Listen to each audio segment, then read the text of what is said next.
जय श्री राम, हर हर महादेव, जय मां भवानी। उत्तर प्रदेश से हैं और 2027 के चुनाव के रिजल्ट बिल्कुल साफ है।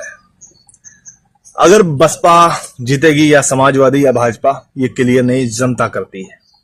और हम दिखाएंगे प्रदेश में जो वर्तमान सरकार भाजपा की है, उनके मुखिया योगी आदित्यनाथ जी वो कहीं भाषण देने जाते हैं तो वहां का ही रुख ऐसा बदल जाता है कि वहां की गद्दी भाजपा के अंडर हो जाती है। ऐसा धमाका है। अब योगी आदित्यनाथ जी यही नहीं, विदेश के जो हमारे भारत से प्रेम करते हैं उनके लिए अच्छा है, पर जो कुछ पाकिस्तान जैसे दो कौड़ी के गांडू टाइप के देश हैं, उनका इलाज खतरा के कांप रहे हैं कि कहीं अगर मोदी जी के बाद योगी जी आदित्यनाथ जी बैठ गए तो ऐसे गुब्बारे की तरह फट जाएंगे। अब हमारे प्रदेश का विपक्ष का क्या हाल है?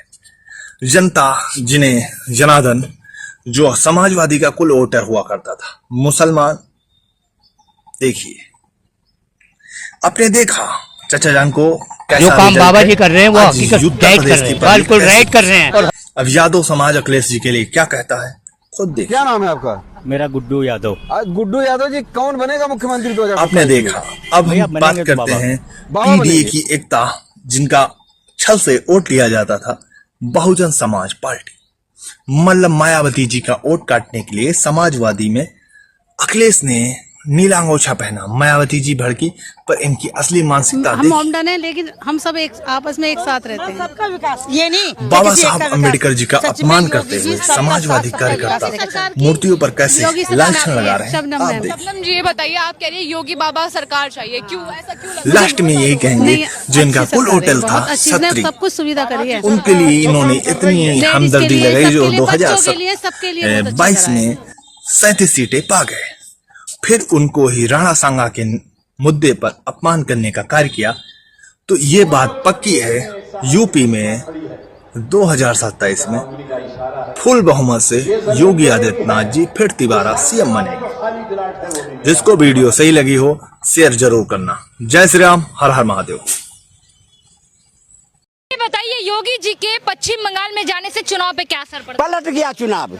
जहाँ जहाँ बाबा जाते हैं वहाँ चुनाव पलट जाता है। बिहार गए पलट दिए, हरियाणा गए पलट दिए, मध्य प्रदेश गए पलट दिए, महाराष्ट्र गए पलट दिए, अब बंगाल में भी पलट दिए। जब तक बाबा का पदार्पण नहीं हुआ था तिलमिला रही थी वो ममता बानो, लेकिन जैसे बाबा पहुंचा और दिया अपना भाषण, सारे वहाँ के हिंदू जितने 65% थे एक हो गया। अब तिलमिला रही है ममता। देखो, पहली बात तो ये रुक जाइए थोड़ा सा।